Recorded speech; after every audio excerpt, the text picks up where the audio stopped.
Good afternoon. My name is Rania Mankarios. I'm the CEO of Crime Stoppers of Houston. Thank you all for being here for this important news conference. Today I'm joined by City of Houston Mayor Sylvester Turner, Houston Police Chief Troy Finner, HPD Department Homicide Detective Nina Sharp, Crime Stoppers Director of Victim Services Andy Kahn, and most importantly, family members of Elsa McKeska, her husband Steve McKeska, and her daughters Harley McKeska, Lauren Hannigan, and Angel Rocha. News conferences like this are incredibly difficult, especially when they involve another innocent victim senselessly murdered by the violent crime we are seeing throughout the city of Houston and Harris County. First and foremost, we want to extend our deepest condolences to the McKeska family. We really are so very sorry. And I think any one of us who can imagine a mom simply going to the gym in the morning can put ourselves in their shoes. We are heartbroken, but please know that we will not stop until we find those responsible for Elsa's murder. That is the very least we can do for their family and for so many other surviving family members of homicide. The agencies represented here today are committed to doing whatever we can to stop the maddening acts of violence that are occurring on a daily basis. As an organization dedicated to public safety and crime prevention, we don't simply show up on a press conference day to sound the alarm on crime. On the contrary, daily, we are actively, methodically, tirelessly, and relentlessly working with stakeholders, community members, elected officials, law enforcement, legislators, victim families, and more to mitigate the unimaginable violence we are seeing now. The shootings, the loss of life, the stories of people being followed home, the home invasions, the assault, the repeat offenders being released over and over and over again, only so they can reoffend over and over and over again. It's a perfect storm that's wreaking havoc on our community, and we are trying to use every tool to stop it. But we are joining others in asking, when does this stop? When does it stop?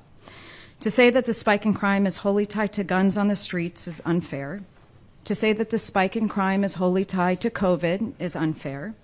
And to ignore the impact of felony bond reform, quite honestly, is unfair. This determined multi-agency collaboration led by our mayor, Mayor Sylvester Turner, who I assure you calls us over and over and over again and is doing so much to ensure the safety of this city, along with his Chief Finner. They are working around the clock. But we need you, the community, to pay attention, please, and to get involved. Join us today by reporting any information regarding this case and any other unsolved case in the greater Houston area. Our tip line is open 24 hours a day, 7 days a week to take your tips 100% anonymously. We will never know who you are when you call us, and we will offer a cash reward, as you know. With that, I welcome Mayor Turner. Thank you, Mayor. Thank you, Rania. And let me just say, let me thank you and Crime Stoppers for all that you all do on a daily basis to keep Houstonians safe. And I appreciate your partnership in today's announcement and other public safety initiatives as we move forward. I'm also pleased to be standing here this afternoon with Houston Police Chief Finner, and I appreciate so very much the family of Elsa McKeska for being with us today. There are several things that we want to accomplish today. Number one, to show our support for this family and so many other families who have been the victims of senseless crime being committed in our city. To Steve McKeska, Harley McKeska, Lauren Hannigan, and Nicole Rocha, let me express on behalf of this entire city our condolences and our support for this family. We are not in their shoes, but certainly we can offer our condolences and our prayers and our support.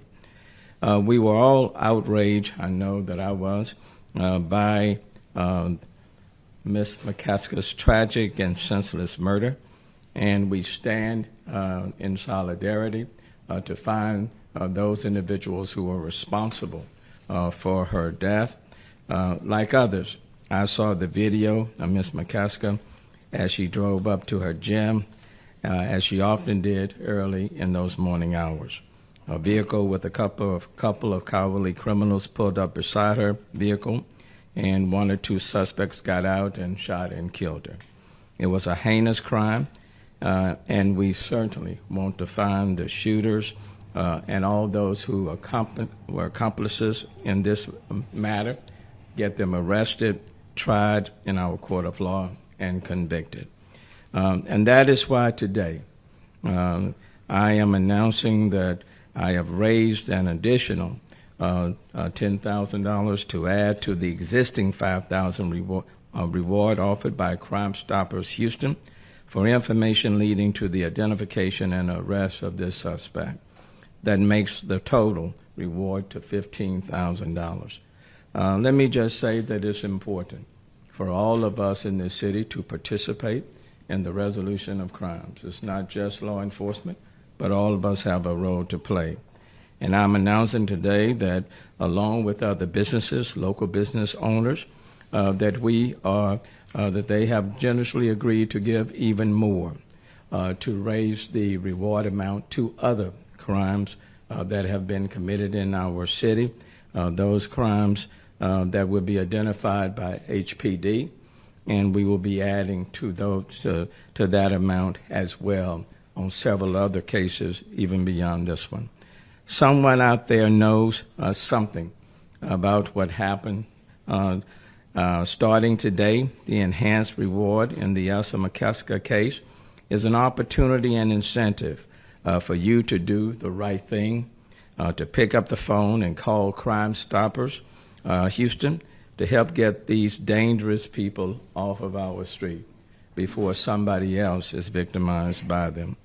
Mrs. McCaskill was a wife and a mother, and she had many close friends who loved her dearly, and we know the reward cannot bring her back, but it is one way to support this family and to allow justice to come to this family as quickly as possible.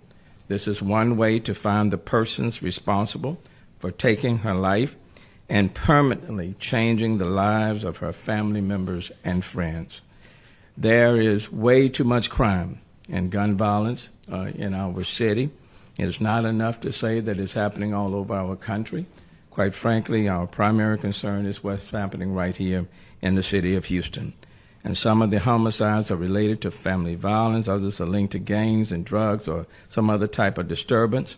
But we want to use every available tool that we have in our toolbox to reduce and solve these crimes as quickly as possible. The circumstances for each murder may be different, but the crime rate is unacceptable and must come down. And we mourn the loss of all life and share the heartaches of the victims' loved ones. Violent crime is up, but we all have a responsibility to help to bring it down, and we certainly can do that in this particular case. I want to commend Chief Fenner for recently holding a law enforcement summit to discuss coordination and sharing of resources to identify repeat offenders, make arrests, and solve crimes. The summit included local, state, and federal law enforcement agencies, and they will meet again later this month, but we must do what we can today. And just like we have raised in a very short period of time close to $40,000 to put on several of these cases, I suspect that over the next couple of weeks or days, businesses will contribute even more to increase the amount of reward dollars that can go to people who can provide information. And let me just say, all of us can play a role. Somewhere in this city or somewhere in this region, somebody knows some information or have information on what happened to Ms. McCaskill. I'm asking you to look at these family members and the pain that they will permanently share. And I'm asking Houstonians to do the right thing and provide us with the information that can lead to the arrest and the conviction of the persons responsible for this crime. There should be no safe place in our city for people who are murdering people in our city. And I'm asking all of us to join forces and let's work together to solve these crimes. At this point, let me yield. I believe the daughters would like to say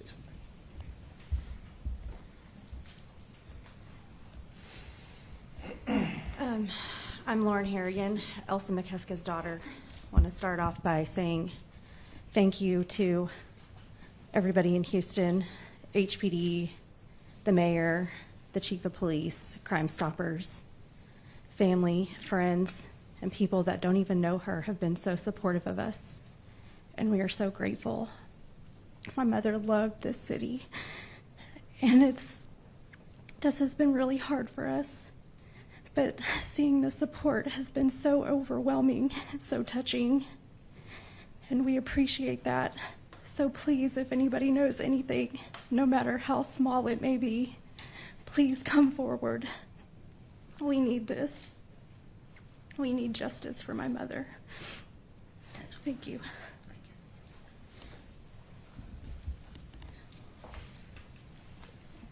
I just ask that to the people who know these people. Imagine it being your mom, or your wife, or your sister, your cousin. Doesn't matter. Imagine it being someone you know and love. Please come forward, because it's what you would want. She didn't deserve this.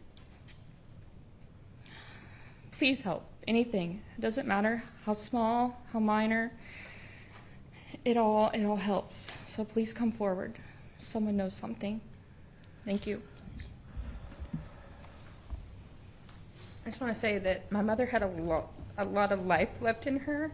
She was not your average 62-year-old woman. She was really active and really healthy and did everything that she could to live a long, active life, to be with us. And that was taken from us. She has grandchildren and great-grandchildren, and some of them will never know how fun she was or how good she was. Of course, we'll tell them, but it's different to experience it firsthand. So if you know something, please come forward. Our family needs this. Thank you.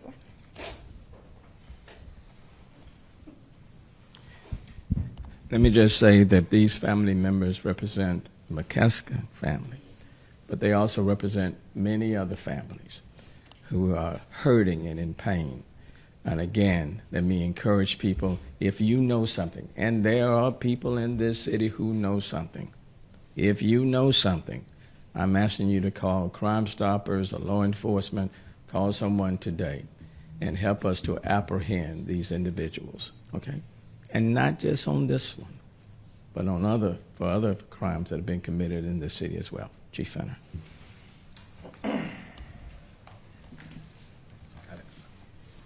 Hey, thank you, Mayor. Since I've been chief and even before that, people call and they say, what can we do? What can we do to help assist in reducing the violence? Nothing happens in a vacuum when it's violent crime. Somebody out there knows something. I need all Houstonians to step up and bring forth some information where we can give this family, and you heard from them, and you see the pain. The mayor and I had an opportunity to speak with them before we came in. This was a mother, a grandmother, and a sister, a beloved member of our community that did one thing that morning, got up and went to her gym where she goes all the time to work out. She shouldn't have lost her life. And as your chief, as the mayor has stated, and everybody else up here on this team, we're not going to stand by and let them win. We will get them in custody. And I think it's the right thing to do. So I'm asking Thursday, June 17th, we have had some tips coming in, but not the one we need them. Bring them in. Thank you, Crime Stoppers, for all that you do. I want to show a video. I know some have seen it before, but I just want us to look at this, and every news team that's here, put it out there. And if anybody, any of our great citizens see this footage or heard anything, call Crime Stoppers or call our homicide division. There isn't a reward. It shouldn't take that, but we need all the motivation we can. So we'll show it. Who's keying it up? Thank you.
So again, a white, older model Chevy Suburban driven by 3 Hispanic males in their age of 20. Please, let's give this family some justice. Get the information in. I know in our great city somebody out there knows something, and when you see something or know something, say something. Thank you. Thanks, Chief. And then lastly, let me just say the madness doesn't stop until we as a community stop it, okay? And the madness doesn't stop just relying on police officers and law enforcement. The madness and the violence stop when the community as a whole say, this is enough. And then we start fighting back. And we fight back by giving the information and by saying there's no home, there's no safe place in our city. And I'm asking people to provide the necessary information so we can solve this crime and so many others that have occurred in our city. Having said that, we'll stop and take a few questions. Does the family want to begin by talking to us a little bit more about who Elsa was? We didn't get a chance to speak with you guys yet, but what you want the public to know about her.